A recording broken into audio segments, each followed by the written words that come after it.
ಸವಿತಾ ಸಮಾಜದ ನಿಷೇಧಿತ ಪದ ಬಳಕೆ ಮಾಡಿದ್ದಾರೆ ಎನ್ನಲಾದ ಪ್ರಕರಣಕ್ಕೆ ಸಂಬಂಧಿಸಿದಂತೆ ವಿಧಾನ ಪರಿಷತ್ ಸದಸ್ಯರಾದ ಸಿ.ಟಿ. ರವಿಯವರು ಶ್ರೀ ಸವಿತಾ ಮಹರ್ಷಿ ಭಾವಚಿತ್ರದೊಂದಿಗೆ ತಮ್ಮ ಮನೆಗೆ ಬಂದ ಜಿಲ್ಲಾ ಸವಿತಾ ಸಮಾಜ ಚಿಕ್ಕಮಗಳೂರು ಹಾಗೂ ಎಲ್ಲ ತಾಲೂಕು ಹೋಬಳಿ ಸವಿತಾ ಸಮಾಜದ ಮುಖಂಡರುಗಳನ್ನು ಸವಿತಾ ಮಹರ್ಷಿಗಳಿಗೆ ಜೈಕಾರ ಘೋಷಣೆ ಕೂಗುತ್ತಾ ಬರಮಾಡಿಕೊಂಡು ಅವರ ಮನೆಯ ಪೂಜಾಗೃಹದಲ್ಲಿ ಪ್ರತಿಷ್ಠಾಪಿಸಿ ತಮ್ಮ ಪತ್ನಿಯೊಂದಿಗೆ ಪುಷ್ಪಾರ್ಚನೆ ಮಾಡಿ ಸವಿತಾ ಸಮಾಜದ ಮುಖಂಡರಿಂದ ಭಿನ್ನವತ್ತಳಿಕೆ ಪತ್ರವನ್ನು ಪಡೆದರು. ನಂತರ ಮಾತನಾಡಿದ ಅವರು, ನಮ್ಮ ಮನದಲ್ಲಿ ಜಾತೀಯತೆ ಅಸ್ಪೃಶ್ಯತೆಗೆ ಜಾಗ ಕೊಟ್ಟಿಲ್ಲ. ನಾನು ಜಾತಿಯೊಂದಿಗೆ ಯಾವತ್ತೂ ರಾಜಕಾರಣವನ್ನು ಮಾಡಿಲ್ಲ. ಸವಿತಾ ಸಮಾಜ ಅಥವಾ ಹಡಪದ ಸಮಾಜವನ್ನು ನಾನು ಅಪಮಾನಿಸುವ ಕೆಲಸವನ್ನು ಮಾಡಿಲ್ಲ. ಆ ರೀತಿ ಬಿಂಬಿಸುವ ಕೆಲಸವನ್ನು ಮಾಡುತ್ತಿದ್ದಾರೆ. ಪ್ರತ್ಯಕ್ಷವಾಗಿಯಾಗಲಿ ಪರೋಕ್ಷವಾಗಿಯಾಗಲಿ ನನ್ನ ಕಡೆಯಿಂದ ಆಗಿರುವ ನೋವಿಗೆ ಕ್ಷಮೆ ಯಾಚಿಸುತ್ತೇನೆ.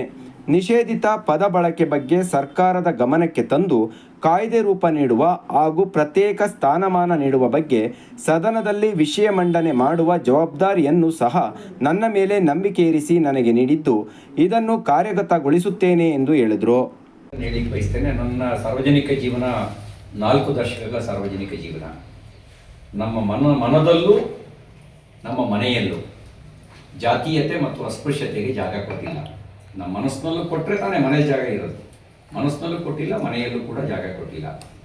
ನಮ್ಮ ಮನದಲ್ಲೂ ಹಿಂದೂ ಸಮಾಜದ ಯಾವೊಬ್ಬರು ಕೂಡ ದೂರ ಇರಕ್ಕೆ ಸಾಧ್ಯನೇ ಇಲ್ಲ. ಅವರೆಲ್ಲ ನಮ್ಮ ಬಂಧುನೇ ಆಗಬೇಕು ಅಂತ ನಾವು ಭಾವಿಸಿ ಅದರಂತೆಯೇ ನಾವು ವ್ಯವಸ್ಥೆ ಬಂದಿದ್ದೀವಿ. ಪ್ರತಿಯೊಬ್ಬ ಜಗತ್ತಿನಲ್ಲಿರುವ ಪ್ರತಿಯೊಬ್ಬ ಹಿಂದೂವು ನನ್ನ ಬಂಧು ಆಗಬೇಕು ಅನ್ನುವಂಥ ಪ್ರತಿಜ್ಞಾ ವಿಧಿಯನ್ನು ಸ್ವೀಕಾರ ಮಾಡಿದ್ದೀವಿ. ಹಾಗೆ ಸ್ವೀಕಾರ ಮಾಡಿದ ನಾನು ಸವಿತಾ ಅಥವಾ ಹಡಪದ ಸಮಾಜಕ್ಕೆ ಅಪಮಾನ ಮಾಡುವ ಪ್ರಶ್ನೆಯೇ ಬರೋದಿಲ್ಲ. ಅದು ಅಪಮಾನ ಮಾಡಿದ್ದಾರೆ ಅನ್ನುವಂಥದ್ದನ್ನು ಆ ರೀತಿ ಬಿಂಬಿಸುವ ಕೆಲಸವನ್ನು ಮಾಡ್ತಾ ಇದ್ದಾರೆ. ಅಪಮಾನ ಮಾಡುವ ಪ್ರಶ್ನೆ ಬರೋದೇ ಇಲ್ಲ. ಯಾಕೆಂದರೆ ಅಸಲು ನಾನು ಹೋಗಿದ್ದು ಮೆಡಿಕಲ್ ಕಾಲೇಜಿಗೆ. ನೀವೇನು ನಿಷೇಧಿತ ಪದ, ಆ ಪದ ಬಳಕೆಗೆ ಸಂಬಂಧಪಟ್ಟಂತೆ ಹೇಳಿದಿರಿ. ನೋಡಿ, ಭಾವನೆ ಕೆಟ್ಟದಿದ್ದರೆ, ಆ ಭಾವನೆ ಕೆಟ್ಟದಿದ್ದಾಗ ಮಾತ್ರ ಅದು ಅಪರಾಧ ಆಗುತ್ತೆ. ಭಾವನೆ ನನಗೆ ಯಾವತ್ತೂ ಯಾವ ಸಂದರ್ಭದಲ್ಲೂ ಕೆಟ್ಟ ಭಾವನೆ ಇರ್ಲಿಕ್ಕೆ ಸಾಧ್ಯ ಇಲ್ಲ. ನಾನು ಆತ್ಮಬಂಧುಗಳು ಅಂತ ಹೇಳಿದ್ದೀನಿ. ಸವಿತಾ ಸಮಾಜದ ಪ್ರತಿಯೊಬ್ಬರು ನನ್ನ ಆತ್ಮಬಂಧುಗಳು ಅಂತ ಹೇಳಿದ್ದೀರಿ. ಮತ್ತು ನಾನು ಪ್ರತಿಜ್ಞಾ ವಿಧಿ ಸ್ವೀಕಾರ ಮಾಡಿರೋದು ಜಗತ್ತಿನಲ್ಲಿರುವ ಪ್ರತಿಯೊಬ್ಬ ಹಿಂದೂವು ನನ್ನ ಬಂಧು ಆಗಬೇಕು ಅನ್ನೋ ಪ್ರತಿಜ್ಞಾ ವಿಧಿ ಸ್ವೀಕಾರ ಮಾಡಿರೋದು. ಹಾಗಾಗಿ ಅಪಮಾನ ಅನ್ನೋದಕ್ಕೆ ನನ್ನ ಹೃದಯದಲ್ಲಿ ಜಾಗ ಇಲ್ಲ. ನಾನು ಪ್ರೀತಿಯಿಂದಲೇ ನಿಮ್ಮನ್ನೆಲ್ಲರನ್ನು ಒಪ್ಕೊಂಡಿದ್ದೀನಿ. ನೀವೆಲ್ಲರೂ ನಮ್ಮವರೇ. ಅದಕ್ಕೆ ನೀವು ನಾವೆಲ್ಲ ಒಂದು, ಸವಿತಾ ಬಂಧು ಅಂತ ಹೇಳುತ್ತಿರ್ಬೇಕಾದ್ರೆ ನಾನು ಹೇಳಿದೆ, ನಾವೆಲ್ಲ ಒಂದು, ಸವಿತಾ ಬಂಧು, ನಾವೆಲ್ಲ ಹಿಂದೂ ಅನ್ನೋದನ್ನು ನಾನು ಸೇರಿಸಿ ಹೇಳಿದೆ. ಹಾಗಾಗಿ ನಾವೆಲ್ಲ ಈ ಸವಿತಾ ಸಮಾಜವು ಕೂಡ ಹಿಂದೂ ಸಮಾಜದ ಒಂದು ಭಾಗ. ಅಂಗಾಂಗ ಭಾವದ ಉದಾಹರಣೆಯನ್ನು ಸಾಕಷ್ಟು ಸಭೆಗಳು ನಾನು ಕೊಟ್ಟಿದ್ದೇನೆ. ನಮ್ಮ ದೇಹದಲ್ಲಿ ಹಲವಾರು ಅಂಗಗಳಿದ್ದಾವೆ. ಕೈಯೇ ಬೇರೆ, ಕಾಲೇ ಬೇರೆ, ಕಿವಿಯೇ ಬೇರೆ, ಕಣ್ಣೇ ಬೇರೆ, ಹೆಸರು ಬೇರೆ ಬೇರೆ, ಮಾಡುವ ಕೆಲಸಗಳು ಬೇರೆ ಬೇರೆ. ಆದರೆ ಶಾರೀರಿಕ ಸಂಬಂಧ ಇಲ್ಲದೇ ಇದ್ರೆ, ಕೈಯಿನ ಶರೀರದಿಂದ ಬೇರ್ಪಡಿಸಿದ್ರೆ ಕೈ ಅಸ್ತಿತ್ವ ಉಳಿಸ್ಕೊಳುತ್ತಾ? ಈ ವೇಳೆ ಮಾತನಾಡಿದ ಜಿಲ್ಲಾ ಸವಿತಾ ಸಮಾಜ ಚಿಕ್ಕಮಗಳೂರಿನ ಜಿಲ್ಲಾಧ್ಯಕ್ಷರಾದ ವಿಶ್ವನಾಥ್ ಸಂಕಲ್ಪರವರು ಸವಿತಾ ಸಮಾಜಕ್ಕೆ ಅಪಮಾನವಾಗುವ ಪದವನ್ನು ವಿಧಾನ ಪರಿಷತ್ ಸದಸ್ಯರಾದ ಸಿ.ಟಿ. ರವಿಯವರು ಹೇಳಿರಬಹುದು ಅಥವಾ ಹೇಳದೇ ಇರಬಹುದು. ಆದರೆ ಈ ವಿಷಯ ಚರ್ಚಾ ವಸ್ತುವಾಗಿ ನಮ್ಮ ಸಮಾಜದ ಬಂಧುಗಳು ಮುಜುಗರಕ್ಕೆ ಒಳಗಾಗುವಂತೆ ಮಾಡಿದೆ. ಈ ಬಾರಿಯ ಅಧಿವೇಶನದಲ್ಲಿ ನಮ್ಮ ಸಮಾಜಕ್ಕೆ ಅಪಮಾನ ಮಾಡುವ ನಿಷೇಧಿತ ಪದ ಬಳಸಿದರೆ ದೂರು ದಾಖಲಿಸುವ, ನ್ಯಾಯಾಲಯದಲ್ಲಿ ದಂಡ ಕಟ್ಟುವ ಕಾಯ್ದೆ ತರುವಂತೆ ಹಾಗೂ ಈ ಸಮುದಾಯವನ್ನು SC, ST ಅಥವಾ ಪ್ರವರ್ಗ 1ರ ಕೆಟಗರಿಯಲ್ಲಿ ಸೇರಿಸಿ ಪ್ರತ್ಯೇಕ ಸ್ಥಾನಮಾನ ನೀಡುವ ಬಗ್ಗೆ ಸದನದಲ್ಲಿ ವಿಷಯ ಮಂಡನೆ ಮಾಡುವಂತೆ ಒತ್ತಾಯಿಸುತ್ತೇವೆ. ಇದನ್ನು ಈಡೇರಿಸುವ ಭರವಸೆಯನ್ನು ಸಹ ನೀಡಿದ್ದಾರೆ ಎಂದು ಹೇಳಿದರು. ಇಡೀ ಜಿಲ್ಲಾ ಸವಿತಾ ಸಮಾಜದ ಎಲ್ಲ ತಾಲೂಕಿನಿಂದ ಬಂದಿದ್ದಾರೆ, ತಾಲೂಕು ಅಧ್ಯಕ್ಷರುಗಳು ಬಂದಿದ್ದಾರೆ. ನಾವಿಲ್ಲಿ ಜನಸಂಖ್ಯೆಗಿಂತನೂ ಸಮಾನ ಅಂದರೆ ನಾವು ಮತ್ತೊಂದು ವಿಚಾರಗಳು ಒಬ್ಬೊಬ್ಬರು ಕೆಲಸ ಮಾಡೋದಕ್ಕೆ ಸಾಧ್ಯ ಅನ್ನುವಂಥದ್ದು ಇತ್ತು.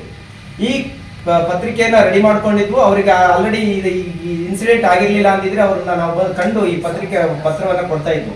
ಆದರೆ ನಾವು ಈ ರೀತಿಯಾದಂಥ ಕೈಘಟನೆಯಲ್ಲಿ, ಈ ರೀತಿಯಾದಂಥ ಅವರಿಗೆ ತೇಜೋವಧೆ ಮಾಡುವಂಥ ಸಂದರ್ಭದಲ್ಲಿ ನಾವು ಈ ಸಂದರ್ಭ ಬಂದಿರುವಂಥದ್ದು. ಹಾಗಾಗಿ ನಾವು ಸವಿತಾ ಮಹರ್ಷಿಗಳನ್ನು ತಂದಿದ್ದೀವಿ.